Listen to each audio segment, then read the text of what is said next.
Hello guys, nakagala na naman ang Inday. Nandito tayo sa may Alameda Farm sa may San Agustin, Surigao del Sur. So guys, ang entrance dito is 50 pesos kapag isa kang vlogger.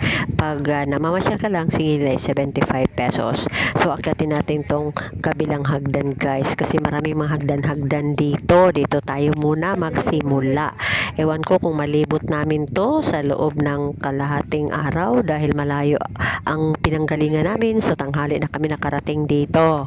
Ito guys, nakaka-relax, maganda talaga. Marami mga dahil farm ito, marami silang mga tanim na puno ng chiko. Tapos meron silang mga tanim ba na mga halamang gamot. Tapos yung madami pa guys, madami pa kamang makikita dito. So sa mga puno, meron din silang nilalagay na mga upuan kapag napagod ka ng umakyat kasi nga puro hagdan. Nakakapagod talaga, nakakahingal. Lalo na kapag hindi tayo sanay sa pag-exercise, puro lang tayo cellphone. Dito naman talaga ang trabaho natin, puro si cellphone.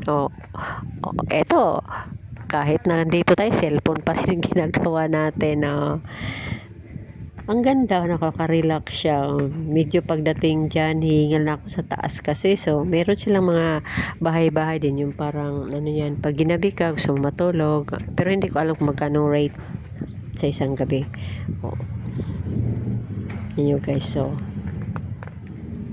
meron pa silang dyan, tawag dyan, may Mama Mary nila. Tapos may pwede ka maghagis ng barya dyan kasi may tubig sila. May mga upuan sa ilalim ng puno. Pwede kang kumain dito guys, basta yung kalat mo, ligpitin mo lang. Kasi malinis dito, may nag-asikaso kasi nakakahiya naman kung yung kalat mo, iwanan mo lang kung saan. So kailangan itapon mo. Meron namang tapunan ng nilalagay sila. So doon may lagay ng maayos. So guys. Tapos ang tawag dito, yung halamang gamot ba? Ang ganda pala tingnan kapag naalagaan. Kasi pag makita ko, pakalat-kalat ang binubunot ko pa. Kasi nga parang damo na sa paningin ko. Pero pag dito guys, naku, dinidecorate nila. Alagang-alaga nila yung mga ganong halaman. Yan yung red na yan. Ang ganda. Paskong Pasko. Ang ganda Ang ganda sa mata. Halamang gamot lang yan, nilalagay nila sa paso. Talaga naman.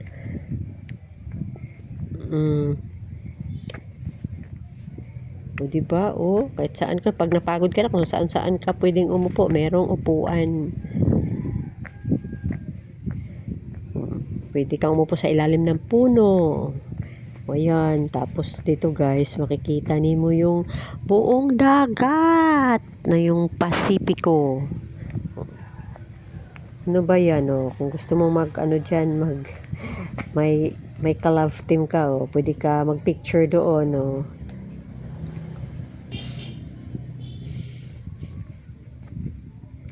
yung nakikita niyo mga puno.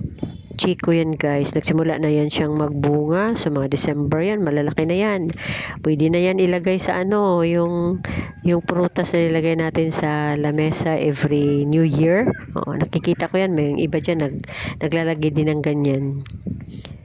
Medyo lang yan, masarap yan guys, pero medyo mabuhangin na pag kinakain mo. Yung iba niyan ayaw nila kasi nga mabuhangin daw. Pero masarap yan siya guys, kumakain ako niyan.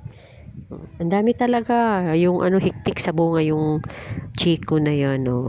Eto na tayo guys sa pinaka nila, pinagmamalaki nilang